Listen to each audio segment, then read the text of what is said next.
Lorsque l'on demande à Jean-Luc Véraud et à Mathieu Baudin de nous éclairer sur l'ADN de l'Institut des Futurs Souhaitables, on reste capté par leur sémantique, nimbée de poésie, de sérieux et d'humour.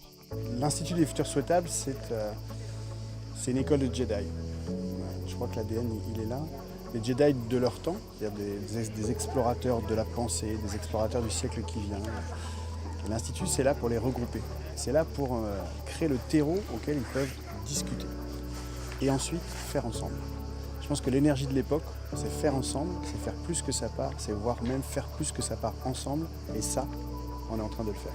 L'ADN de l'Institut, c'est ce que disait Mathieu, c'est aussi dans une manière de faire. Et dans la manière de faire, il y a finalement l'utopie d'un projet d'intérêt général où on veut contribuer à quelque chose un projet qui nous dépasse. Et je pense que la manière de construire l'école et de développer le projet est à la fois portée par cette utopie, cet intérêt général, ce projet plus grand que nous, et d'une manière finalement très ancrée, qui est très entrepreneuriale et qui s'inscrit dans la durée.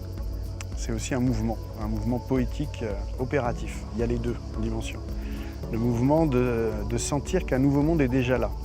On le sentait en 2017, ça a affleuré de partout, il y a des gens qui prenaient leur destin en main pour essayer de transformer le monde. Et puis ça a progressé, cette énergie. Et l'Institut, ça a été un catalyseur de ça en fait. C'est un organisateur de rencontres de gens exceptionnels qui se sentent plus esselés quand ils viennent. En fait, ils se sentaient des anomalies du système et finalement on leur a dit, en fait non, vous êtes les explorateurs du prochain. Ça déjà, ça a fait quelque chose d'assez intéressant. Et puis en plus, on a commencé à développer des armes de construction massive. Donc chacun faisait des choses gratuitement et les a données aux autres. C'est ça qui s'est développé. Ça, on l'a bien senti en 2020, quand on a enfin ouvert l'école de la réinvention, qui était l'école physique de l'Institut des Futurs Souhaitables, et qu'on a accueilli comme un asile finalement pour réinventeurs de monde, tous ces gens épars qui se sentaient esselés.